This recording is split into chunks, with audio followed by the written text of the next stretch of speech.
Streptocoque positif et grossesse. Est-ce dangereux?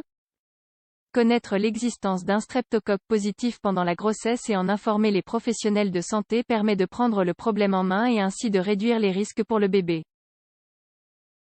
Parmi les derniers examens qu'on réalise avant l'accouchement, on trouve la détection du streptocoque positif. Le vagin comporte une flore bactérienne équilibrée, aussi appelée microbiote vaginal. Sa fonction est de protéger les femmes des germes mauvais pour leur organisme.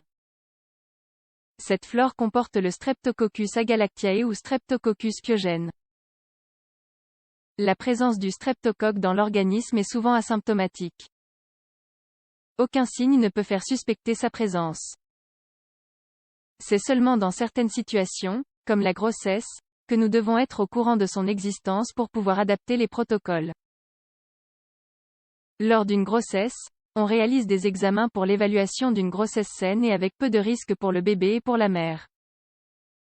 Parmi ceux-ci, on trouve en règle générale des analyses de sang, des échographies et le dépistage du streptocoque positif. Le suivi de la grossesse pendant les 2 premiers trimestres se concentre sur le bon développement du bébé et sur l'état général de santé de la mère. Au cours du 3e trimestre, la plupart des examens se tournent vers le processus d'accouchement et visent à apporter le plus grand nombre d'informations pour réduire les risques. Autour de la 35e semaine, la femme enceinte aura rendez-vous avec la sage-femme ou avec le gynécologue pour l'évaluation de l'état de santé et pour la réalisation du dépistage du streptocoque positif. Pour pouvoir détecter la présence de la bactérie, il faut obtenir un échantillon de sécrétion vaginale à l'aide d'un écouvillon ou coton-tige. La technique est rapide et indolore. Que faire pour réduire les risques? Le Streptococcus agalactiae fait partie de la flore normale de notre tractus gastro-intestinal. Celui-ci peut coloniser de forme sporadique le vagin ou le tractus urinaire. En outre, environ 15% des femmes enceintes en sont porteuses. Il n'est pas possible de prévenir l'apparition du streptocoque positif dans l'examen de culture. Tel que nous l'avons mentionné, il fait partie de la flore habituelle. Cela suppose que l'organisme ne l'identifie généralement pas comme pathogène nuisible pour le corps. Dans certaines situations, il faut renforcer la vigilance. Au moment de l'accouchement, le nouveau-né peut être contaminé par la bactérie. Cela supposerait un risque d'infection. Les professionnels de la santé possèdent des ressources et des protocoles afin de réduire les risques de contagion. Par conséquent, il est très important que les femmes porteuses de la bactérie donnent l'information en arrivant à l'hôpital. Le résultat arrive 1 semaine après l'examen au cabinet du professionnel de santé qui l'a réalisé. Il est important d'avoir le résultat avant d'arriver à l'hôpital pour être prise en charge pendant l'accouchement. La procédure à l'hôpital en matière de streptocoque positif. Vous devrez avoir avec vous la feuille de suivi de la grossesse à chacune de vos visites à l'hôpital.